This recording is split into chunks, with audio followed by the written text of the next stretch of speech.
쩌나 보기만 해도 돈이 되는 쩌나제일 이호석규입니다. 네, 여러분들이 기다리시던 그것이 드디어 옵니다. 바로 디즈니 플러스입니다. 네, 디즈니 플러스는 11월 12일에 한국 서비스를 확정을 지었습니다. 작년 12월에 열렸던 디즈니 투자자의 날 2020에서 올해 디즈니 플러스의 한국 서비스를 하겠다라고 이야기를 했었고요.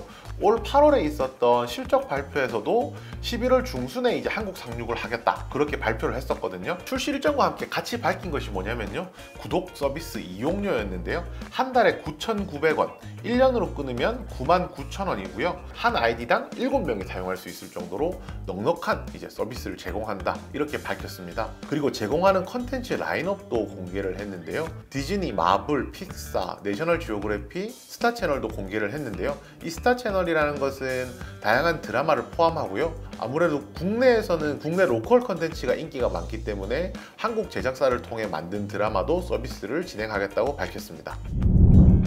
디즈니 플러스의 한국 상륙은 굉장히 OTT 시장에서 많은 변화를 가져올 것이라고 생각하는데요, 이미 출시한다는 것은 저희들도 다 알고 있었지만 출시 일정이라는 것이 구체적으로 나오지 않았었기 때문에 제휴 파트너사라든지 제작사라든지 이런 부분에 대한 정보는 거의 없었다라고 할 수가 있거든요. 올해 7월 기준으로 봤을 때 국내 넷플릭스 이용자가 900만 명, 웨이브가 300만 명, 티빙이 한 280만 명 정도 되고 있습니다. 이 서비스를 사용하는 사람들을 중복 사용자를 빼고 합쳐보면 한 1,500만 명 정도가 OTT 서비스를 이용하고 있다고 할 수가 있는데요, 국내 스마트폰 사용자 중에서 3분의 1은 이 OTT 서비스를 사용을 하고 있다는 겁니다. 그렇다면 아직 나머지 3분의 2가 남았잖아요. 앞으로 서비스가 더욱더 확대될 저변도 넓다라고 할 수 있습니다.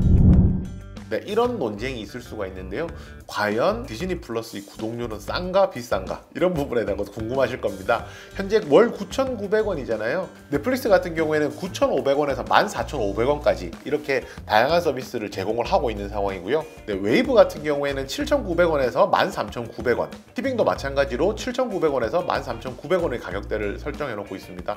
이 가격대하고 비교를 한다라고 하면 디즈니 플러스의 9,900원은 다른 OTT에 비해서 가격 경쟁력이 충분히 있다 이렇게 말씀드릴 수 있겠습니다. 결국은 디즈니 플러스가 가지는 가장 큰 경쟁력은 그만큼 많은 컨텐츠를 현재 보유하고 있다라는 거거든요. 넷플릭스 킹덤이라든지 최근에 히트를 하고 있어 DP라든지 이런 드라마를 본다면 결국 로컬에서 인기가 있을 만한 로컬 제작 이제 드라마가 있어야 된다는 것인데요, 이 드라마를 제작하기 위해서 현재 계약을 맺어놓은 회사가 있습니다. 네, 바로 스튜디오 앤 유라는 제작사인데요, 네, 유에서 제작했던 드라마는 여러분들이 잘 아시는 태양의 후예가 있습니다. 최근작으로는 TV 안에서 방영했던 악마 판사가 있었고요, 영화 같은 경우에도 많은 분들이 보셨던 독전이란 영화, 그리고 가장 최근에는 넷플릭스에서 방영했던 낙원의 밤도 뉴에서 제작한 영화였습니다.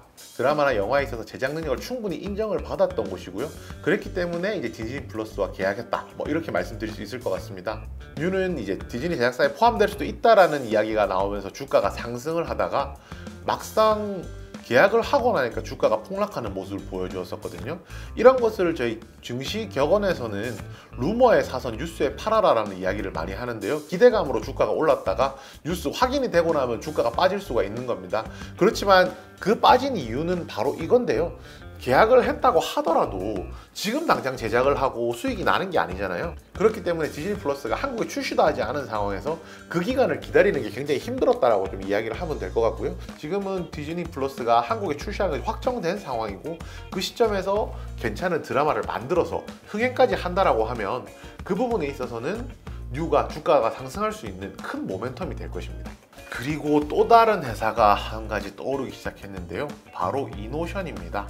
이노션은 이제 현대차 그룹 계열의 광고 회사고요. 실제로 이노션 같은 경우에는 정몽구 씨의 딸인 정성희 씨가 최대 주주로 등재되어 있을 만큼 현대차 그룹에 속해 있는 그냥 기업이고요. 그래서 이제 현대차에서 나가는 광고들은 대부분이 이노션에서 처리를 하고 있습니다. 그 이노션이 올해 2분기 실적 발표에서 디즈니 플러스의 광고를 따냈다는 발표를 했습니다.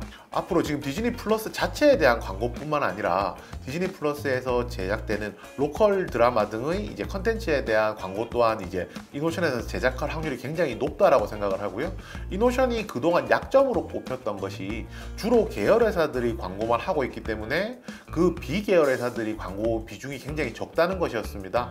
2017년까지 B계열 회사의 광고가 한 15%밖에 안 됐는데요. 올해 7월 기준으로 보았을 때 32%까지 올라온 상황이었거든요. 여기에 이제 디즈니 플러스 광고까지, 그리고 이제 디즈니 플러스를 통해서 다른 B계열 회사들까지도 광고 범주가 넓어진다라고 하면 이제 이노션은 더 이상 현대차 그룹 안에 있는 광고 회사가 아니라 본격적으로 이제 대표적인 국내 광고 회사가 될 수 있는 그런 기로에 놓여 있다, 이렇게 말씀드릴 수 있을 것 같습니다. 이제는 이제 디즈니 플러스까지 하나 추가해야 될 때가 왔습니다. 그렇다면 한 달에 9,900원이 더 들어가게 될 텐데요. 그렇다면 이 구독료는 벌어야겠죠. 여러분들이 지갑을 지키기 위해서 이 영상이 굉장히 중요합니다. 오늘 준비한 내용은 여기까지입니다. 모두 성투!